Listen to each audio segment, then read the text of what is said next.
Hello बच्चों, let's read the question. Question कहता है liquid liquid colloidal system is known as, options है aerosol, foam, emulsion, jail.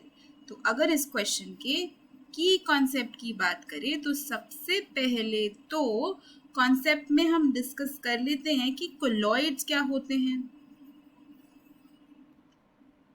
Colloids की बात करते हैं तो कोलॉइड्स होते हैं आपके हेटेरोजेनस मिक्सचर या एक हेटेरोजेनस कॉम्पोजिशन, जिसके अंदर आपके पास एक तो होता है डिस्पर्स्ड फेज। डिस्पर्स्ड फेज क्या होता है? जो सब्सटेंस आपका जो सब्सटेंस डिस्पर्स्ड है, और डिस्पर्शन मीडियम क्या होता है? वो मीडियम जिसके अंदर वो सब्सटेंस डिस्पर्स्ड है।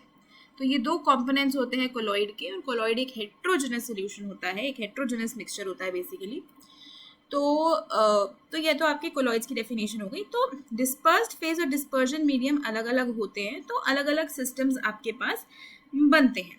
तो अगर हमारे पास डिस्पर्स्ड फेज होता है सॉलिड और डिस्पर्शन मीडियम होता है गैस, यहां पे मैं ले रही हूं डिस्पर्स्ड फेज और इधर मैं ले रही हूं डिस्पर्शन मीडियम।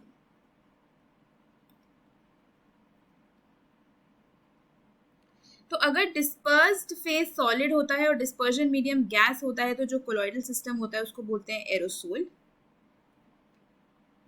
अगर आपका डिस्पर्स्ड फेज गैस होता है और डिस्पर्शन मीडियम लिक्विड होता है, तो उसको हम बोलते हैं फोम। अगर डिस्पर्स्ड फेज लिक्विड होता है और डिस्पर्शन मीडियम भी लिक्विड होता है, तो उसको हम बोलते हैं इमल्शन। और अगर डिस्पर्स्ड फेज आपका लिक्विड होता है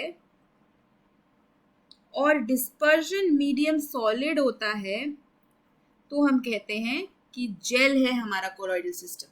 तो क्वेश्चन कह रहा है आपको ये बताना है कि लिक्विड लिक्विड कोलॉइडल सिस्टम क्या होता है। तो लिक्विड लिक्विड कोलॉइडल सिस्टम होता है इमल्शन। तो हमारा जो क्वेश्चन का करेक्ट आंसर होगा वो हो जाएगा option C, emulsion. Hope you understood it well. Best of luck.